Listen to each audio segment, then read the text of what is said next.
Wygotsky, questo è un economista inglese che negli anni 90 sconsigliò la Gran Bretagna di entrare nell'euro, e fortunatamente per loro adesso ne sono ancora fuori, e lui è padre dei cosiddetti saldi settoriali, e fra un po' vedremo bene insieme cosa sono. Questo è un concetto fondamentale della MMT, e una volta che avremo capito questo, avremo capito perlomeno un 60% di tutto quello che vi sto dicendo, di tutto quello che vedremo insieme questa sera.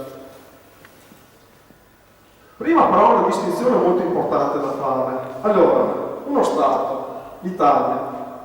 Alla fine esiste una divisione di due tipologie di beni che circolano all'interno di questo Stato.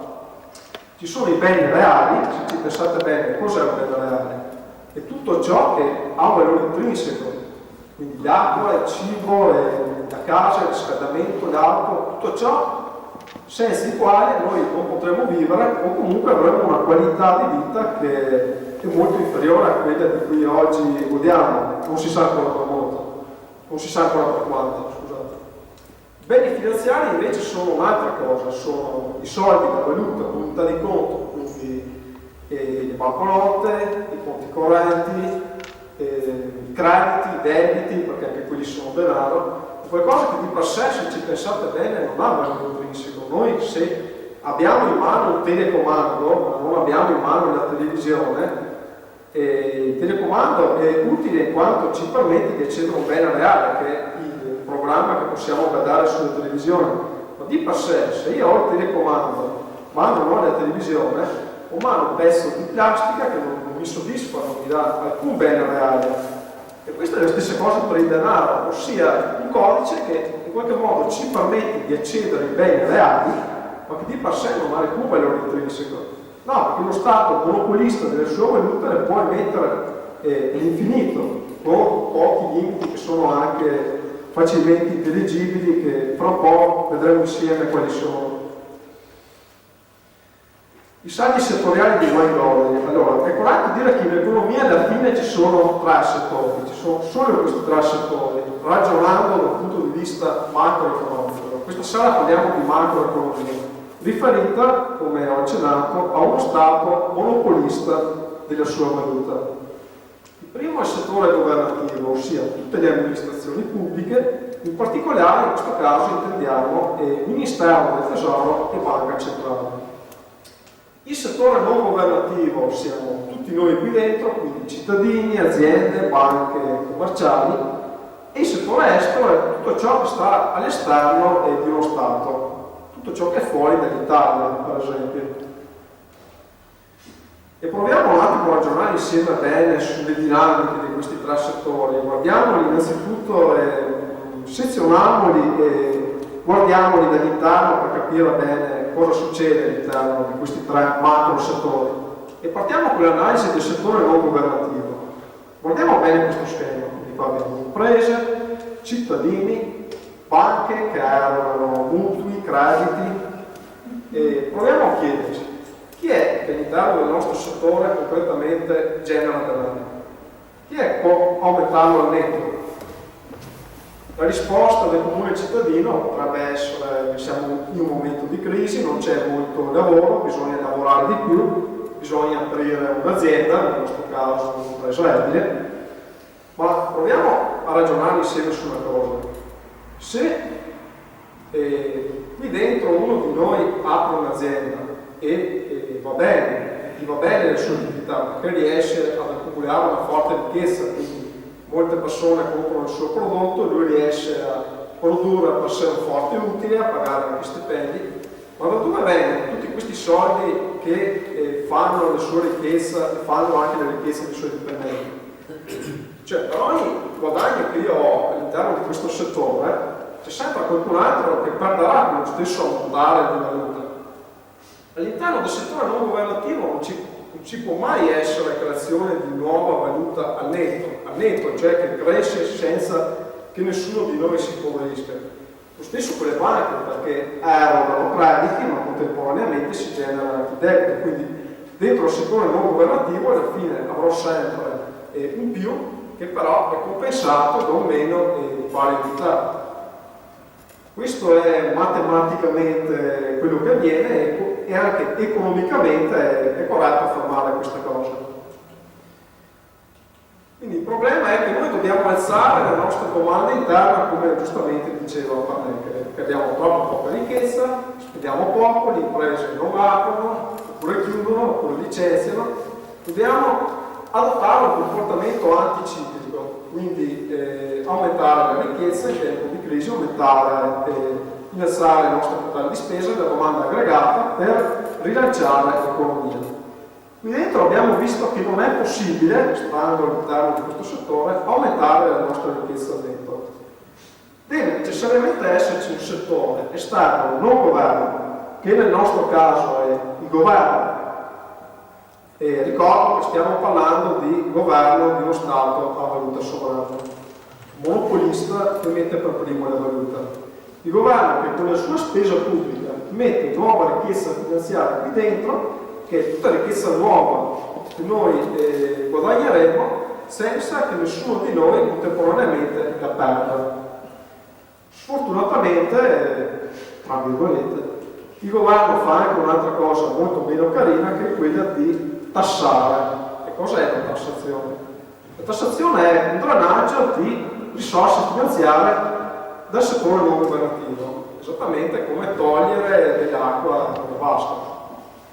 In questo caso qua, se osserviamo bene questa semplice equazione aritmetica, va bene, perché a fronte di un'entrata che abbiamo noi settore non governativo di 100, abbiamo un'uscita di 80.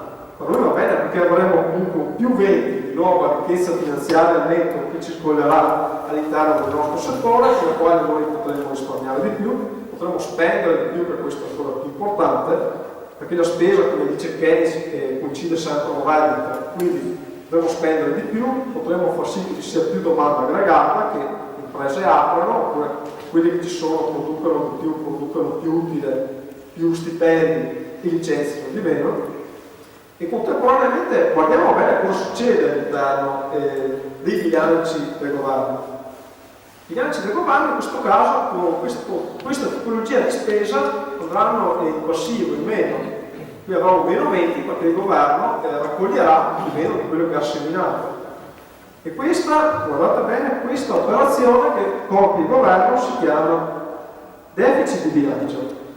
Una cosa mostruosa che quotidianamente ci viene descritta dai nostri media, ci viene imposto dall'Unione Europea di abbassarla, addirittura da azzerarla, ci viene descritta come la nostra disgrazia, un debito vero che dovremmo poi ripagare. Assolutamente non vero, perché nel caso di uno Stato a moneta sovrana succede questo. Il Ministero del Tesoro ha in particolari conti del Tesoro presso la Banca Centrale, dai quali conti può emettere la sua valuta, e quando le emette abbiamo visto che si generano di meno. Quando raccoglie con le tasse si generano di più, che non faranno altro che abbassare i meno iniziali che si sono formati quando spende. Ma questo, se ci pensiamo bene, non è un dato debito. Il governo deve fare così, questo è solo un conto, è solo il segnale sul libro contabile una differenza tra entrate e uscite. E il governo deve fare così, perché se non fa così, qui dentro circolerà sempre a zero, non circolerà mai nulla, noi non potremo risparmiare, non avremo mai nuova ricchezza finanziaria con la quale potremo spendere.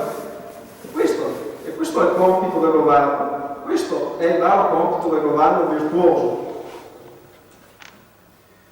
E il governo mai consigliato potrebbe però fare un'altra cosa, che è quella che purtroppo per noi oggi fa, ossia realizzare pareggio di bilancio, cioè quando il governo sciaguratamente spende per noi la stessa quantità di soldi che ci trae quelle tasse, qui dentro noi avremo uno zero.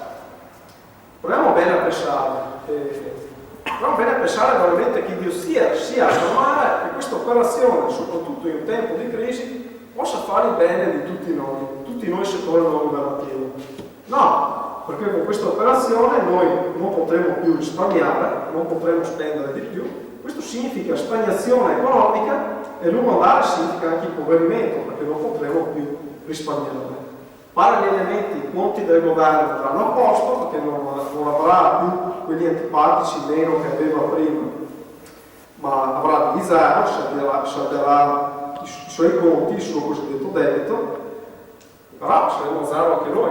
Quindi capite bene che in una situazione come quella attuale, in cui noi abbiamo proprio messo in Costituzione questo pareggio di bilancio, è impossibile adottare delle manovre anticicliche per rilanciare, come giustamente diceva lui, l'economia, per spendere di più e far sì che le imprese generino lavoro.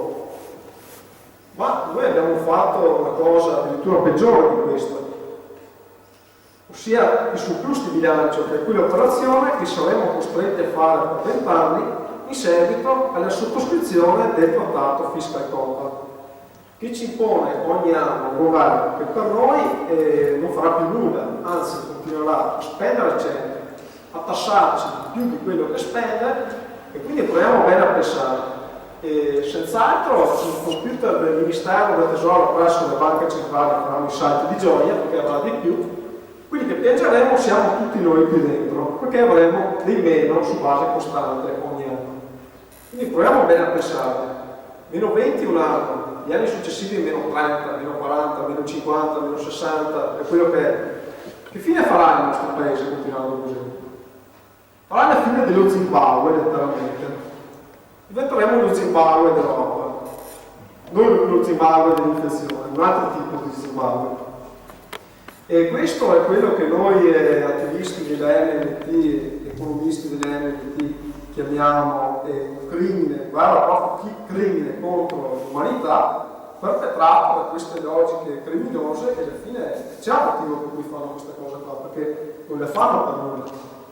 Perché vogliono riprendersi la ricchezza, i grandi poteri finanziari e industriali che fino a poco tempo fa controllavano il mondo e vogliono tornare a quelle condizioni. Proprio su questo gioco, perché vogliono impoverire la popolazione, perché vogliono speculare i derivati sui fallimenti degli stati, hanno fatto grandissime fortune con questo sistema. Pensate che dal nostro paese dall'inizio della crisi del 2007 sono spariti qualcosa, tramite le speculazioni, come 450 miliardi di euro. Non parliamo poi della Grecia, dove là abbiamo tassi di interesse su titoli annuali che arrivano anche sopra il 1000%, e questo è il gioco che stiamo facendo. Questo è quello che ci chiede l'Europa, ce lo chiede l'Europa. Questo è. E economicamente parlando, è però corretto dire che in effetti ci sarebbe un terzo settore che può fare il giochino che abbiamo visto prima, ossia arricchirci dando a noi di più di quello che ci toglie. Che è il settore estero. In caso specifico ho fatto l'esempio della Germania, che non è un esempio a caso, e in questo caso se noi riusciamo ad esportare alla Germania più di quello che importiamo da lei, a noi va bene dal punto di vista finanziario, però, perché noi riusciremo comunque ad avere degli attivi. Però l'altro paese sarà in passivo, non penso che gli andrà tanto bene al resto del mondo andare in passivo per salvare il mondo. Comunque crea un danno agli altri. Ma questo comporta anche altre cose, perché comporta che devi essere competitivo. E per essere competitivi cosa bisogna fare? Bisogna abbassare i nostri salari. Noi adesso siamo in una condizione in cui non possiamo nemmeno più svalutare la nostra valuta, perché non ce l'abbiamo più, dobbiamo abbassare i salari. E quello che ha fatto la Germania con le riforme del mercato del Federal Arts, dal 2000 ha realizzato il più forte abbassamento dei salari reali, se consideriamo il settore medio, il più forte abbassamento in tutta Europa. E ha di fatto distrutto tutti gli altri paesi, come poi vedremo meglio, con le sue esportazioni, arricchendosi ma impoverendo tutti gli altri.